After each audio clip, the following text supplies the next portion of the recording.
nous allons faire une demande de mise en liberté avec Maître Estève et Maître Spatafora, ce qui est dans la logique des choses, puisque au mois de juin, effectivement, Jonathan Daval a complètement changé sa version.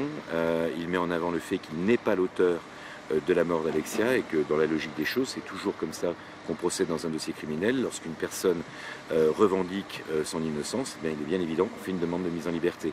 L'affaire Jonathan Daval est traitée de la même façon que n'importe quelle affaire criminelle dans laquelle nous aurions un procédé de la sorte. Donc c'est tout à fait normal.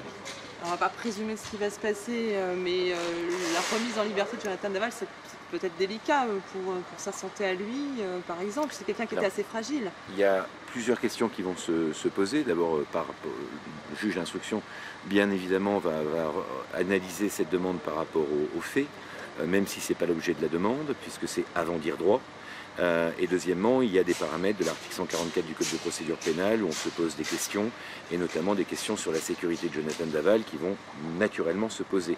Il est bien évident que ce n'est pas une demande de mise en liberté pour retourner à Gray ou sur la région de Gray, mais que nous avons ciblé un autre département et un lieu et une situation géographique suffisamment éloignés de Gray et totalement inconnus du grand public pour être suffisamment rassurante sur une possibilité de sortie de Jonathan. Et comment va votre client ? Je le dis, il va moins mal, si vous voulez. Il ne va pas bien. Ça reste toujours très difficile, cette détention. Il est toujours à l'isolement. Il y a toujours des voyages au SMPR.